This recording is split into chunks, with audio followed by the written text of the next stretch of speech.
خدا نے جب انسانیت کی ہدایت کے لیے عرش پہ حضرت آدم کا اعلان کیا تو خدا نے حضرت آدم کو پہلا خلیفۃ اللہ بنایا۔ حضرت آدم بندوں کا بنایا ہوا خلیفہ نہیں تھا، اللہ کا بنایا خلیفہ۔ خدا نے حضرت آدم کو جب اپنا خلیفہ بنایا اور کرنی تھی حضرت آدم نے انسانیت کی ہدایت، تو خدا نے حضرت آدم کو عرش پہ فرشتوں سے سجدہ کروایا۔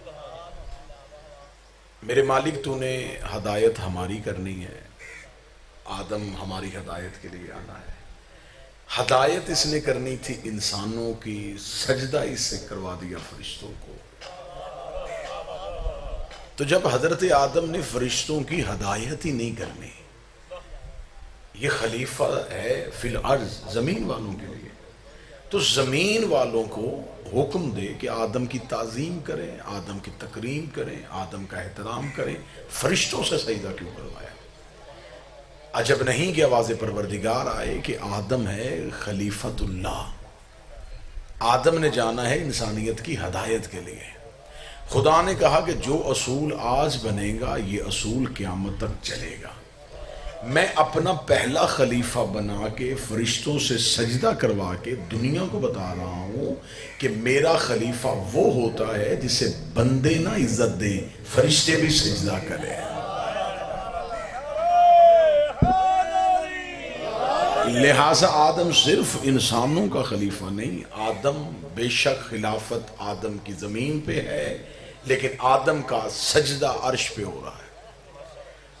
آدم کو فرشتوں نے سجدہ کر دیا اور خدا نے یہ اصول بنا دیا کہ جو میرا خلیفہ ہوتا ہے اسے ضروری نہیں ہوتا کہ اس کے پاس تخت ہو، اس کے پاس تاج ہو، اس کے پاس بادشاہت ہو، توجہ میری طرف کریں گے، اس کے پاس اقتدار ہو۔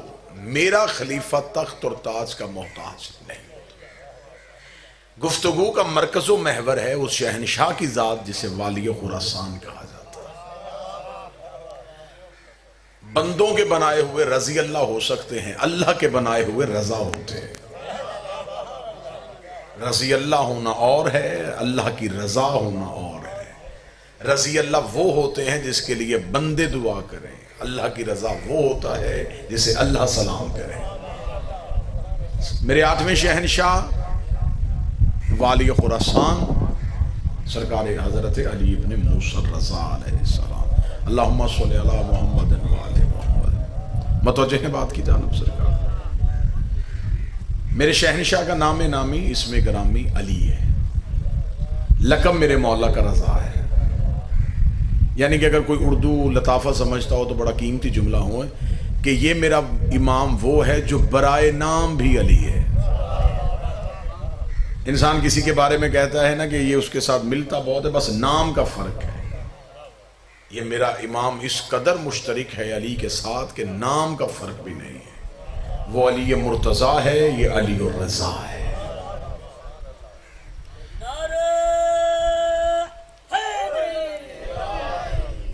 اب میرے مالک کا لقب جو رضا ہے، اس کا مطلب ہے کہ یہ خدا کی مکمل مرضیوں کا مالک ہے، خدا کی مکمل رضاؤں کا مالک ہے۔ میرے شہنشاہ کی مسند امامت مدینے میں تھی۔ مامون رشید چاہتا تھا کہ مسلمانوں کی حکمرانی اور حاکمیت کے لیے میں امام رضا کو اپنا ولی عہد بناؤں۔ توجہ ہے جی؟ اس نے ولی عہد بنانے کے لیے امام رضا علیہ السلام کو مدینے سے بلایا، امام مدینہ سے نکل پڑے، سواری امام رضا مدینہ سے چل پڑی۔ لوگوں کو پتہ چل گیا کہ وقت کا محمد اور زمانے کا علی اپنے گھر سے نکل پڑا ہے۔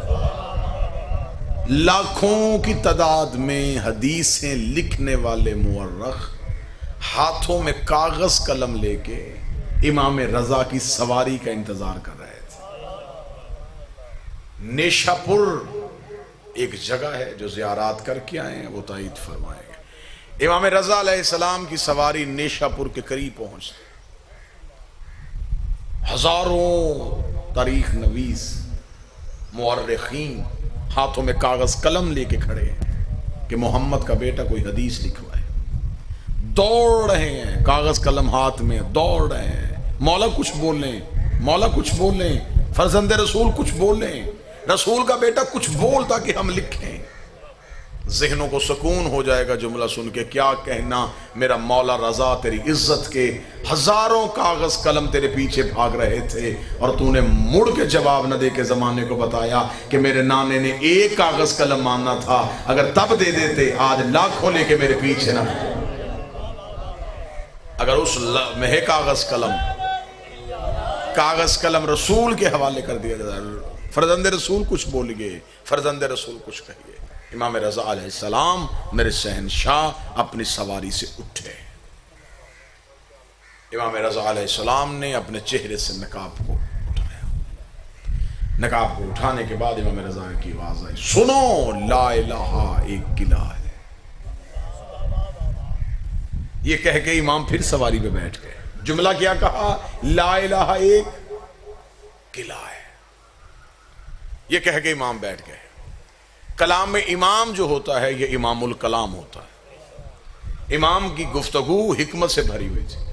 امام نے کہا لا الہ ایک قلعہ ہے، گھر نہیں، غار نہیں، ایک قلعہ ہے. یہ کہہ کے امام سواری پہ جاتے رہے. لوگوں نے کہا مولا آگے بولیے. امام تھوڑا دور جا کے پھر سواری سے اٹھے. امام نے اٹھنے کے بعد فرمایا جو اس قلعے میں داخل ہو گیا اسے اللہ کے عذاب سے امان مل گئی. لا الہ قلعہ ہے، جو اس میں داخل ہو گیا امن عذاب، وہ اللہ کے عذاب سے بچ گیا. یہ کہہ کہ امام کی سواری پھر آگے چلی. لوگ پیچھے دوڑے. مولا اس قلعے میں داخل کیسے ہوتے ہیں؟ امام نے اس قلعے میں داخل ہونے کی کچھ شرطیں ہیں. شرطوں کا نام آنا تھا. مورخین کے سر سے پسینہ ٹپکنا شروع ہوا. امام کہیں گے نماز شرط ہے، روزہ شرط ہے، تقوی شرط ہے، پرہیزگاری شرط ہے، زہد شرط ہے، عبادت شرط ہے. مولا کون سی شرط ہے؟ کوئی ایک شرط تو بتائیے. امام نے چہرے سے نقاب اٹھایا، اپنے سینے پہ ہاتھ رکھا. انا من شروطہا، ان شرطوں میں سے ایک شرط میں رضا ہوں. ہماری محبت اللہ کو پانے کی شرط ہے.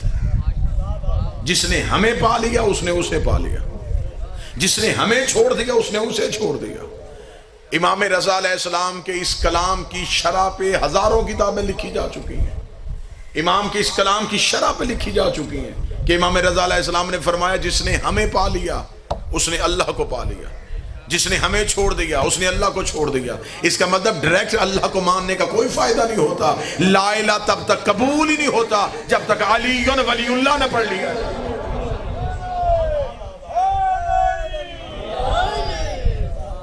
سواری امام رضا علیہ السلام بڑھتی ہوئی نیشا پور سے گزرتی ہوئی، پاؤں کی ٹھوکر ماری، چشمہ جاری کیا، پہاڑ مٹی کا کیا. امام رضا علیہ السلام کی سواری بڑھتی بڑھتی بڑھتی خراسان کے قریب پہنچ گئے.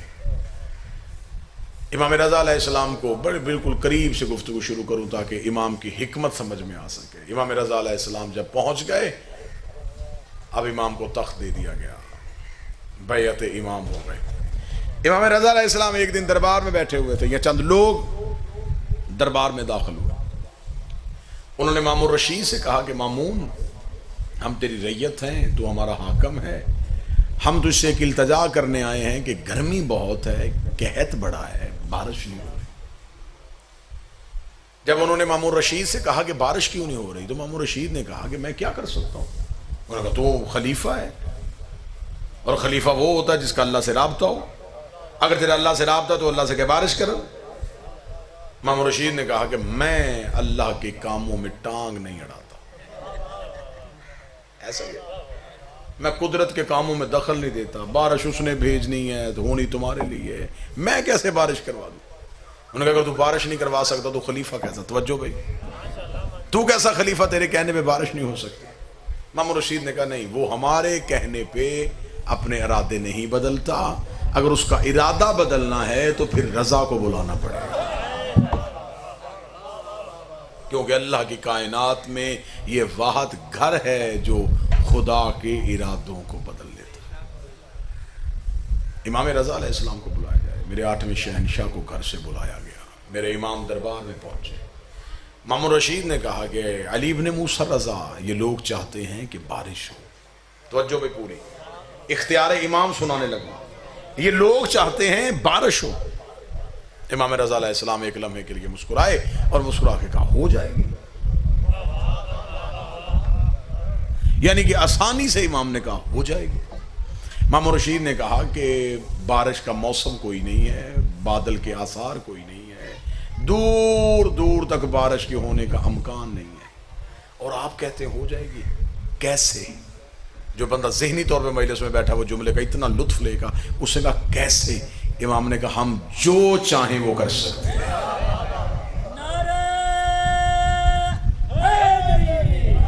ہم جو چاہیں وہ کر سکتے ہیں. ہم جو چاہیں, ہم جو چاہیں وہ کر. امام نے 3 بار جملہ کہا ہم جو چاہیں وہ کر. ہم جو چاہیں. جب امام نے کہہ دیا نا جو چاہیں, تو پھر یہ جو بھی چاہیں. امام نے فرمایا ہم جو چاہیں وہ کر سکتے ہیں. اتنا کہنا تھا. مامون رشید نے کہا کہ فرزند رسول تو پھر بارش برسائیے. امام نے فرمایا ابھی نہیں. ایسے کیسے ہوگی؟ کل ساری اپنی ریت کو اکٹھا کر میدان میں, دنیا میدان میں اکٹھی ہو, پھر میں آؤں گا, بارش ہو جائے گی. یہاں پہ رک کے میں آپ سے اس کی وجہ بتانے لگا. میرے مولا تو نے وہیں بارش کیوں نہیں کی؟ وہیں حکم کرتے وہیں بارش ہو جاتی. آپ نے یہ کیوں کہا کہ کل لوگوں کو اکٹھا کر؟ ہر دور کی امامت ایک غدیر کا میدان ضرور سجاتی ہے, تاکہ میدان سجے اور ہماری امامت اور ہمارے تصرف کا زمانے کو پتہ چل سکے. امام نے کل میدان سجا, لوگوں کو بلا. اعلان ہو گیا جی کہ کل میدان میں آئیں گے امام رضا, بارش کریں گے. ادھر سے ادھر سے قبیلے, جتھے, لوگ, لشکر پہنچ گئے. لوگ جانوروں کو لے کے, بچوں کو لے کے, مرد و زن میدان میں اکٹھے ہو گئے. اور انتظار کس کا ہو رہا تھا؟ امام کا. کیا کہنے میرے مولا تیری حکمت کے, تو نے اس دور کے مسلمانوں کو 2 ثواب دے دیے. ایک حجت کی زیارت کر رہے تھے, ایک حجت کا انتظار کر رہے تھے. امام وقت کا انتظار ہو رہا تھا, میدان میں کھڑے دیکھ رہے تھے کہاں سے مولا آئیں گے, ادھر سے مولا آئیں گے, ادھر سے مولا آئیں گے. جو بندہ 8ویں شہنشاہ کی پاک دہلیز پہ سجدہ ادا کرنے کے لیے, تھوڑی دیر بعد رخ سے پردہ ہٹا, امام کا چہرہ نمایاں ہوا. کیا کہنے میرے امام تیری بادشاہت کے, سر پہ رسول والا امامہ, کاندھے پہ ابو طالب والی چادر, ذوالفقار حیدری کو حمائل کیا ہوا, حسن کا حسن چہرے پہ سجائے ہوئے, حسین کی کریمی کو آنکھوں میں لیے ہوئے, سجاد کے سجدے کا نشان ماتھے پہ لیے ہوئے, باقر کا حلم سینے پہ چھپائے ہوئے, جعفر کی صداقت زبان پہ لیے ہوئے, کاظم کی عطا کو ہاتھوں سے بانٹتے ہوئے, توحید کے تیور بدلتے ہوئے میرے امام چل رہے تھے. جہاں سے چل رہے تھے خدا کی آواز آ رہی تھی, تو جو چاہے وہ کر سکتا ہے, تو جو چاہے وہ کر سکتا ہے. امام رضا علیہ السلام بالکل مجمع امام عام میں امام پہنچ گئے. توجہ جی, جملہ ہم جو چاہیں. امام پہنچے, امام بالکل مجمع کے وسط میں گئے. اب اہل علم بیٹھے, اب امام نے توحید بھی منوانی ہے. جہاں سے میں نے کہا تھا کہ لا الہ کو پانے کی کچھ شرطیں ہیں, اور میں ایک شرط ہم ہے. اب امام نے بندوں کو اللہ سے بھی ملوانا ہے اور اپنا اختیار بھی منوانا ہے. امام بالکل مجمع کے درمیان کھڑے ہوئے, اور امام نے اپنے ہاتھوں کو اٹھایا. کتابیں کہتے ہیں امام کے ہاتھوں کی ہتھیلیوں کی سفیدی آسمان کی طرف, اور امام نے بار الہ تجھے میری امامت کا واسطہ, بارش برسا.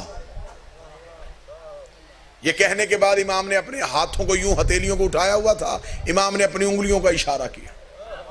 کتابیں کہتی ہیں انگلیوں کے ساتھ بادل کے ٹکڑے چلنے شروع ہوئے, قوم کے سر پہ آ کے بادل ٹھہر گیا, بارش برسنی شروع ہوئی. اتنی تیز بارش ہوئی, پانی جل تھل ہو گیا, زمینیں بھر گئیں.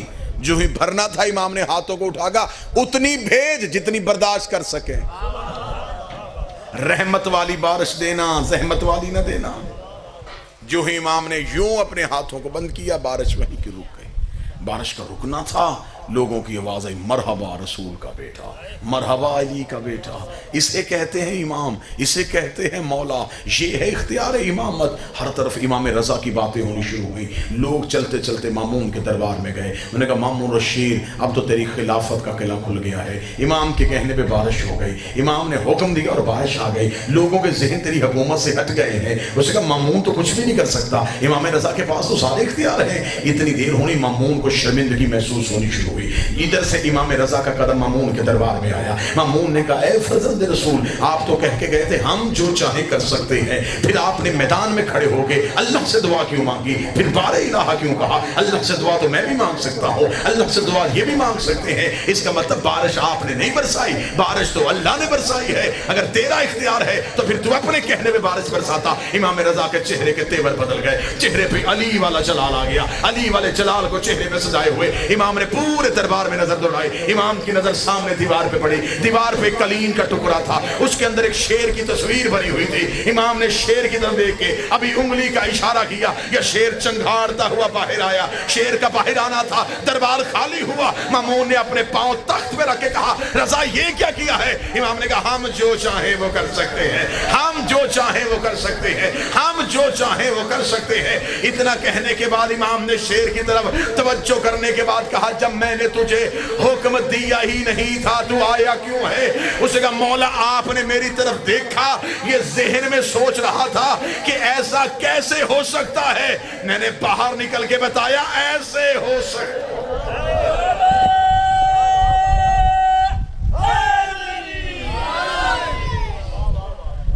یہ کیا تھا؟ یہ اختیار امام تھا۔ میدان میں اللہ منوایا، دربار میں اپنا اختیار منوایا۔ اگر میدان میں اپنا اختیار منوا دیتے کئی لوگ اللہ کی بجائے رضا کو سجدہ کر دیتے۔ وہاں الوہیت منانی تھی، دربار میں ولایت منوانی تھی۔ وہاں اللہ منوایا، یہاں آ کے خود کو منوایا۔ آل محمد کے نام وہ نام ہیں کہ یہ صرف اسم اعظم نہیں، یہ اسماء حسنہ ہے۔ اکثر ہمارے لوگ، وہ شعر بھی ہے کہ علی کا نام ہی وہ اسم اعظم ہے کہ جس کسی نے پکارا اسی کے کام ہے۔ علی اسم اعظم نہیں، علی اسم حسنہ ہے۔ بس امام رضا کا ایک اور حوالہ اور آپ کو سنا۔ مامون رشید سمندری سفر میں جا رہا تھا، سمندر کا سفر کرنا تھا اس نے، تو اس نے اپنے ایک سپاہی سے کہا کہ جا امام رضا سے دعا لکھوا کے لا کہ اگر سمندری سفر میں کوئی پریشانی تکلیف مصیبت آ جائے تو میں دعا پڑھ لوں۔ امام رضا کا سپاہی چلتا ہوا دربار میں آیا، دربار کے باہر امام سے ملاقات نہ ہوئی، معروف کرخی سے ہو گئی۔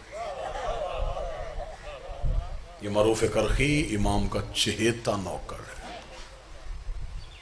غنیت الطالبین شیخ عبدالقادر جیلانی، جسے سنی بھائی غوث پاک کہتے ہیں، انہوں نے اپنے کتاب کے پہلے صفحے پہ لکھا ہے کہ جہاں سے میں نے فیض حاصل کیا، غوث پاک جسے سنی میرے بھائی 11ویں والا پیر کہتے ہیں، انہوں نے اپنی کتاب میں لکھا ہے، صفحے اول میں لکھا ہے کہ میں نے فیض لیا تھا اپنے استاد جنید بغدادی تھے، انہوں نے لیا تھا سرائی سکتی تھے، سرائی سکتی نے لیا تھا کرنی سے، اور کرنی نے فیض لیا تھا معروف کرخی سے۔ جو میرے سنی بھائیوں کا غوث پاک ہے وہ چوتھے پشت پہ جا کے میرے امام رضا کے ماشکی کا شاگرد ہے، امام رضا کے شاگرد کا شاگرد نہیں، ماشکی کا شاگرد ہے۔ معروف کرخی تو پانی بھرتا تھا میرے 8ویں بادشاہ۔ مامون کا سپاہی آیا، اس نے کہا، مامون نے کہا کوئی دیوار لکھا کے دے۔ معروف اندر گیا، تھوڑی دیر بعد ایک ٹکڑا کاغذ کا اس کے حوالے کیا، یہ پکڑ دعا۔ مامون سے کہنا مشکل ہے تو اسے پڑھ لینا۔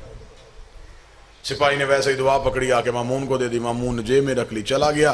سفر شروع، این سمندر کے وسط میں پہنچا، تپیڑے، طوفان، ہوائیں، مجھدھار، یوں ہچکولے لینے شروع ہوئی کشتی۔ جلدی جلدی اپنے جیب میں ہاتھ ڈالا، وہ دعا نکالی تو اس دعا میں لکھا تھا، میرے اللہ میری کشتی کو بچا، تجھے معروف کرخی کا واسطہ، میری کشتی بچا، تجھے رضا کا واسطہ نہیں، معروف کرخی کا واسطہ۔ معروف کرخی کا نام پڑھنا تھا، مامون غصے میں لال پیلا ہو گیا۔ اپنے سپاہی سے بلوا کے کہنے کا دعا کس نے لکھی؟ اس نے کہا مولا رضا نے۔ ملا تھا امام سے؟ نہیں۔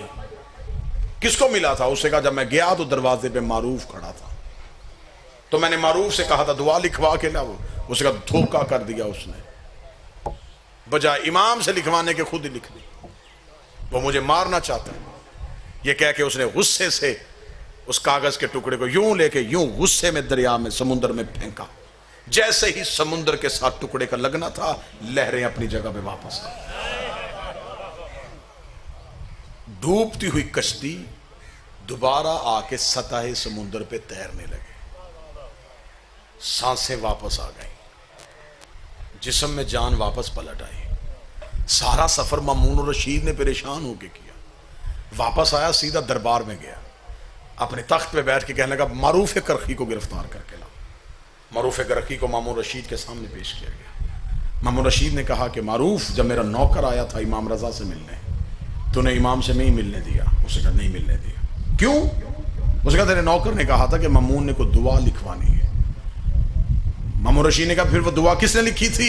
امام رضا نے؟ معروف کرخی نے کہا نہیں۔ کس نے لکھی تھی؟ میں نے۔ امام رشید نے کہا حد ہو گئی ہے، اتنا بڑا اعتراف کر رہا ہے، دعا میں نے امام سے لکھوانی تھی، تو نے کیوں لکھی؟ جملہ کہا ہے شام تک جملے کی ٹھنڈک محسوس ہوگی۔ معروف کرخی آنکھوں میں آنکھیں ڈال کہتا ہے وہ نبیوں کا مشکل کشا ہے۔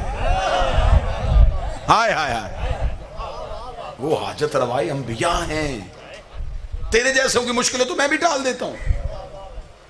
اس لیے اقبال نے کہا تھا، ڈاکٹر اقبال کا ایک بڑا مشہور فارسی کا شعر تھا، اس نے کہا جب مجھے مشکل ہوتی ہے میں شرماتے ہوئے علی سے نہیں مانگتا، قمبر سے مانگ لیتا۔ میری خواہشات تو قمبر بھی پوری کر دیتا۔ اچھا تو پھر دعا کس نے لکھی؟ اس نے کہا میں نے لکھی۔ معروف کرخی نے جب یہ کہا میں نے لکھی، اس نے کہا تو نے اعتراف کر لیا، سزا تجھے دوں گا، لیکن پہلے یہ بتا تو نے کون سا چلہ کاٹا ہے؟ تجھے امام رضا نے کون سا وظیفہ بتایا ہے جو وظیفہ پڑھنے کی وجہ سے تیرے نام سے بھی اللہ سے دعا مانگے تو اللہ قبول کر لیتا ہے؟ وظیفہ بتا، تسبیح بتا، کیا پڑھتا ہے، کیا کہا ہے تجھے امام نے؟ جان نہیں تیری چھوڑوں گا۔ وظیفہ بتا، زندہ چھوڑ دوں گا۔ وظیفہ نہ بتایا، سر کاٹ دوں گا۔ صدقے ہو جاؤں 8ویں بادشاہ تیرے نوکروں کے۔ معروف کرخی مسکرایا، مسکرا کے کہا نہ کوئی وظیفہ کیا ہے، نہ کوئی چلہ کاٹا ہے، 14 سال ہو گئے مجھے بطول کے بیٹے کا پانی بھرتے ہوئے، دن میں کئی بار مجھے بلاتا ہے معروف پانی لا، معروف مصلی لا، معروف میرا گھوڑا لا۔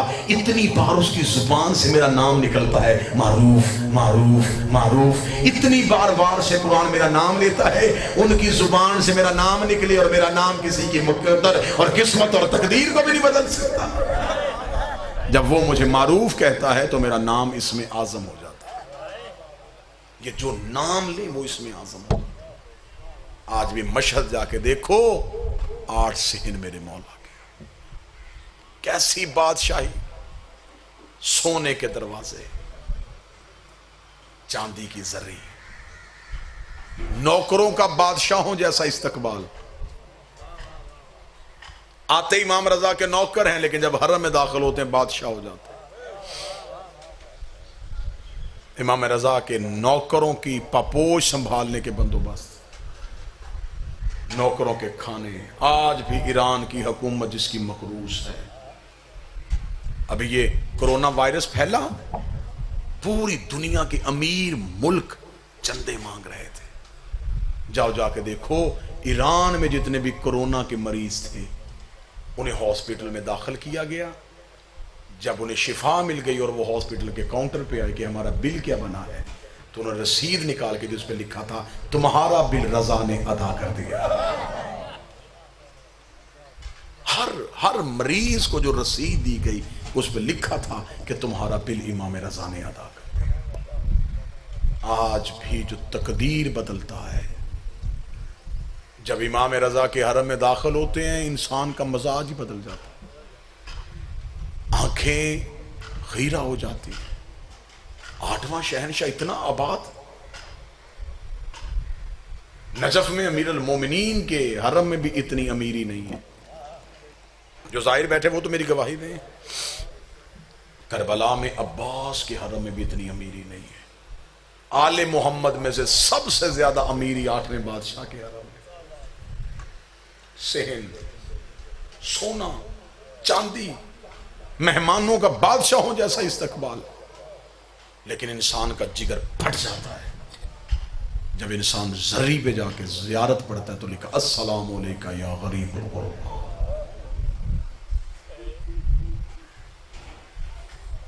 کائنات کا اتنا بڑا امیر خود کو غریب کہلوا کے سلام کرتا ہے.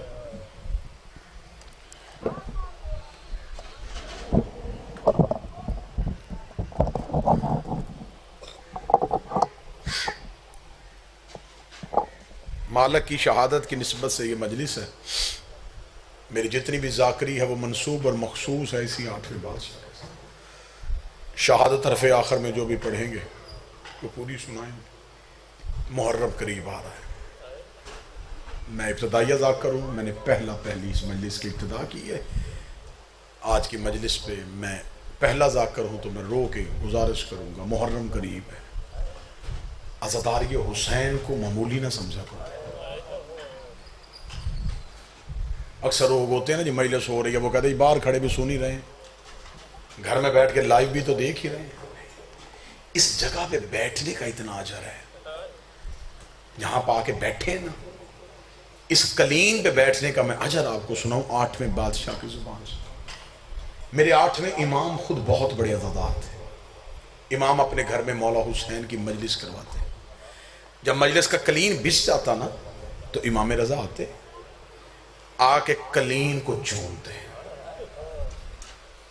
ایک شخص نے کہا مولا تو قرآن ہے, مولا اس قلین کو کیوں چومتے ہیں؟ امام نے فرمایا یہ وہ جگہ ہے جہاں انبیاء اپنی دستاریں مس کرتے ہیں, جہاں فرشتے اپنے پروں کو مس کرتے ہیں. اتنا امام عزاداری کا اہتمام کرتے کہ امام حسین کی مجلس کے لیے امام خود دریاں بچھاتے, خود چادریں بچھاتے. جس دن امام کے گھر میں مجلس ہونی ہوتی امام دروازے پہ کھڑے ہو جاتے, ہر آنے والے کا استقبال کرتے. امام حسین کا ذاکر چھوٹا ہو بڑا ہو نامور ہو نہ نامور ہو تم پہ احترام واجب ہے. احترام سنانے لگا ہوں. امام رضا اپنے ذاکر کا احترام کتنا کرتے تھے. امام رضا بیٹھے ہوئے تھے یا دہبل خزائی آ گئے. یہ مرثیہ خان تھا, شعر لکھتا تھا. جو ہی یہ دروازے پہ پہنچا تو امام رضا اٹھے اور دیبل کی طرف چل پڑے. دیبل کی طرف چل کے امام نے جا کے دیبل کے گلے میں باہیں ڈال کے کہا اے میری دادی کے مددگار تجھ پہ میرا سلام, اے میری ماں زہرا کے مددگار تجھ پہ میرا سلام. دیبل خزائی کا بدن کانپا. امام نے اس کا ہاتھ پکڑا, اسے مجلس میں لے کے آئے. مجلس میں آتے آتے امام نے کہا تو نے میرے جد حسین کی شان میں کوئی مرثیہ لکھا ہے؟ دیبل نے کہا جی مولا چند دن پہلے میں نے نیا مرثیہ کہا ہے. امام نے کہا سنا مجھے. دیبل آ کے جلدی ذرا سننا امام رضا احترام کیا کرتے تھے مجلس کا. دیبل آیا اور دیبل آ کے یوں کھڑا ہو گیا, پڑھنے لگا. امام نے کہا رک ممبر پہ بیٹھ. دیبل خزائی نے کہا تو آپ کہاں بیٹھیں گے؟ فرمایا میں زمین پہ بیٹھتا. دیبل کہتا میری جرت نہیں ہے, میں ممبر پہ بیٹھا ہوں اور محمد کا بیٹا زمین پہ بیٹھا ہوں. امام رضا کی چیخیں نکلی. فرمایا تو ذاکر شبیر بن, میں تھوڑی دیر عزادار حسین بننا چاہتا ہوں. تجھے کیا پتا کہ حسین کے عزادار کا احترام کیا ہے؟ میری ماں زہرا کتنا سلام کرتی ہے حسین کے عزادار کو. امام رضا نے فرمایا میں حکم کرتا ہوں ممبر پہ بیٹھ. دیبل کہتا حکم امام ہو گیا تھا, اب مجھ پہ واجب ہو گیا تھا. دیبل ممبر پہ بیٹھ گیا. امام رضا سامنے بیٹھے, سر سے امامہ اتارا, گریبان چاک کیا, آستین امام نے پلٹ دی. دیبل نے ایک مرثیہ کہا. یہ اتنا عرب کا مشہور مرثیہ ہے کہ شہید محسن نقوی نے اسی مرثیے کو اردو میں ترجمہ کیا تھا. زہرا تیری کلیوں کا صحرا میں بکھر جانا. یہ تخیل دیبل خزائی کا ہے. زہرا تیری کلیوں کا صحرا میں بکھر جانا. سجاد یہ کہتے تھے معصوم سکینہ سے, عباس کے لاشے سے چپ چاپ گزر جانا.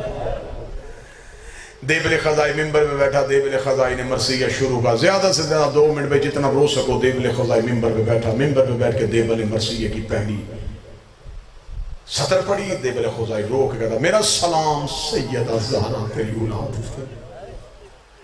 سیدہ تیرے چمن کی کلیاں صحراؤں میں بکھر گئی. بیوی میرا سلام تیرے بیٹے حسن کو جس کے جنازے پہ تیر لگے. بیوی میرا سلام تیرے بیٹے حسین کو جس کا لاشا 3 دن بغیر کفن کے پڑا رہا. بیوی میرا سلام تیرے بیٹے سجاد کو جسے شام کی گلیوں میں مارا گیا. بیوی میرا سلام تیرے بیٹے باکر کو جسے کمسنی میں قید مل گئی. بیوی میرا سلام تیرے بیٹے جعفر صادق کو جسے غربت میں زہر دی گئی. بیوی میرا سلام تیرے بیٹے موسی کاظم کو جسے 14 سال رکوع کی حالت میں رہنا پڑا. یہ کہنے کے بعد دیبل خزائی نے منبر چھوڑا. امام رضا کی آواز آئی دوبارہ منبر پہ جا ایک شیر اور پڑھ. دیبل نے کہا مولا میرا مرثیہ ختم ہو گیا. امام نے کہا اگلا شیر میں لکھ کے دیتا ہوں. امام نے شیر لکھا, دیبل کے ہاتھ میں شیر دیا. دیبل منبر پہ گیا, اس پہ شیر پہ لکھا تھا سیدہ میرا سلام تیرے اس بیٹے کو جو تو اس میں غربت کی حالت میں دفن ہو جائے گا. دیبل شیر پڑھنے کے بعد منبر سے اترا, ہاتھ باندھ کے کہتا مولا مجھے تو نہیں پتا زہرا کا کوئی بیٹا تو اس میں بھی دفن ہے. امام نے کہا مجھے گلے سے لگا یہ تیرا وہ غریب امام ہے جو تو اس میں غربت کی حالت میں دفن ہو جائے گا. دیبل نے دوبارہ شیر پڑھا, یا مستورات والی کناد پھٹ گئی. ایک کنیز روتی ہوئی باہر آئی, رو کر دیبل منبر چھوڑ دے, جب سے تو نے شیر پڑھا ہے کبھی رضا کی کوئی بہن بے ہوش ہو جاتی ہے, کبھی کوئی بہن بے ہوش ہو جاتی ہے. فاطمہ رو رو کے کہہ رہی ہے دیبل سے کہہ میرے بھائی کی شہادت کا شیر نہ پڑھ. میں کہتا ہوں میرا مولا رضا تیری بہنوں نے صرف تیری شہادت کا شیر سنا اور ان سے برداشت نہیں ہوا. سلام زینب کبریٰ تیری عزت کو جو 70 قدم کے فاصلے پہ سر پہ قرآن رکھ کے کہتی رہی نہ مار میرا 3 دن کا پیاسا. اللہ لعنت اللہ علی القوم الظالمین.